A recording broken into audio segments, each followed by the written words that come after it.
وہ کون سے 12 حالات ہیں جس میں جو ڈومیسٹک کارکن ہیں، جو گھریلو کارکن ہیں، جس میں خاص عامل منزلی اور جتنے بھی جو گھریلو کارکن کے طور پر آتے ہیں، وہ اپنی کفالت کو کیسے تبدیل کر سکتے ہیں۔ سعودی عرب میں گھریلو کارکن افرادی قوت کا ایک اہم حصہ ہوتے ہیں، بہت سے گھروں میں اہم کردار ادا کرتے ہیں، لیکن بعض اوقات انہیں کام کی مشکل حالات کا سامنا کرنا پڑتا ہے، جس میں تنخواہ نہ ملنا یا ان کے ساتھ برا سلوک کیا جانا۔ ان کے حقوق کے لیے، ان کے تحفظ کے لیے حکومت کے پاس بہت سے قوانین ہیں اور جن پر جو ہے ان کو موجودہ کفیل کی اجازت کے بغیر کفالت کو تبدیل کرنے کی اجازت ملتی ہے۔ اس پر ہی ہم بات کرنے والے ہیں۔ السلام علیکم، میں ہوں وسیم، آپ دیکھ رہے ہیں انفو ٹی وی چینل۔ آج آپ کو بتائیں گے کہ وہ گھریلو ملازمین جتنے ہیں وہ لوگ جو ہے کفیل کی مرضی کے بغیر دوسری جگہ پر کون سی اپنی کیسی کفالت کو تبدیل کرا سکتے ہیں۔ اس کے لیے پہلے 8 شرائط جاری کی گئی تھی، ابھی جو ہے نیو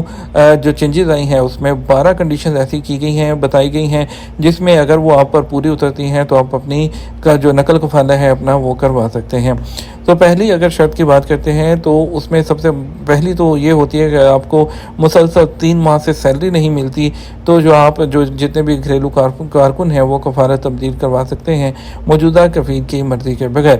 نمبر 2 پر اگر کفیل جو کہ گھریلو ملازم جو ہے وہ سعودی عرب آتا ہے، جو نئے ویزے پر آتا ہے، وہ سعودی عرب آ جائے اور اس کو 15 دن تک وہ جو ہے ریسیو نہ کرے، اس کو جو ہے ایکسیپٹ نہ کرے تو ہو سکتا ہے۔ نمبر 3 پر اس کو کارکن کو وہ اقامہ جاری نہیں کرواتا، اس کے جو ہے وہ مدت بھی گزر جاتی ہے پروبیشن کی، اس کے بعد بھی اقامہ جاری نہیں کرتا، یعنی کہ جو 90 ڈیز ہے اس کے بعد بھی اقامہ جاری نہیں کرتا، تو پھر آپ آٹومیٹکلی کہیں بھی ٹرانسفر لے سکتے ہیں بنا اس کی مرضی کے۔ اگر اقامہ ایکسپائر ہو جاتا ہے اور اس پر آپ کے 30 دن گزر جاتے ہیں، آپ کا اقامہ نہیں جو ہے وہ رینیو کرواتا، آپ کا کفیل تجدید نہیں کرتا، تو آپ کو اجازت ہے کہ آپ کہیں پہ بھی جو ہے اس کی مرضی کے بغیر اپنا کفالہ لے سکتے ہیں۔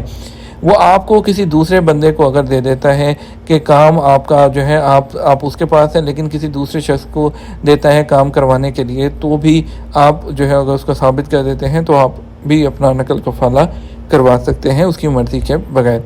اگر کوئی آپ کو ایسا کام کرنے پہ مجبور کرتا ہے، جیسے کہ آپ ہاؤس ڈرائیور ہیں لیکن جو ہے آپ سائخاص کے ویزے پر ہیں، سائخاص کا کام ہے، لیکن آپ کو کہتے ہیں کہ مالی کا کام کریں یا آپ کو کہتے ہیں کہ آپ گھر کی صفائی کریں، ایسے اگر کاموں پر آپ کو مجبور کرتے ہیں جو کہ آپ کی صحت اور حفاظت کے لیے بھی خطرہ ہو، تو آپ جو ہے اپنا کفالہ کہیں پر بھی کروا سکتے ہیں۔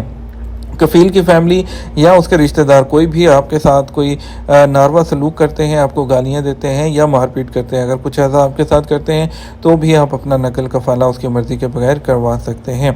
کارکن کو اگر کوئی جعلی حروب کیس میں پھنسا دیتا ہے اور جو ہے اس پہ حروب لگا دیتا ہے جو کہ جعلی، تو اس صورت میں بھی اگر آپ کے پاس پروف ہے تو آپ اپنا نقل کفالہ جو ہے دوسری جگہ پر کروا سکتے ہیں۔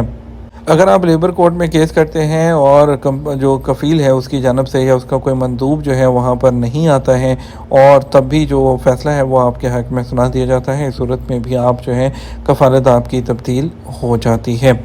اگر تو آپ کا جو مالک ہے آپ اگر کوئی ایسا کام کر رہا ہے جو کہ غیر قانونی ہے یا اپنے نام سے غیر ملکیوں کو کاروبار کروا رہا ہے، تو بھی اگر آپ اس کی اطلاع دیتے ہیں، آپ کے جو ہے آپ کا جو نقل کفالہ ہے پھر ہو سکتا ہے۔ دوسری طرف اگر کسی جو لاسٹ ریزن ہے اس میں اگر کسی بھی ریزن کی وجہ سے جو آپ کا کفیل ہے وہ اٹینڈ نہیں کرتا لیبر کیسز، چاہے وہ سفر ہو، جیل میں ہو یا کسی بھی ریزن سے ہو، تب بھی جو ہے وہ آرڈر کر دیا جاتا ہے آپ کے نقل کفالے کے بارے میں۔ امید کرتے ہیں آپ کو ویڈیو پسند آئے گی، ویڈیو کو لائک اور شیئر کیجیے گا، اپنا خیال رکھیے گا۔ السلام علیکم۔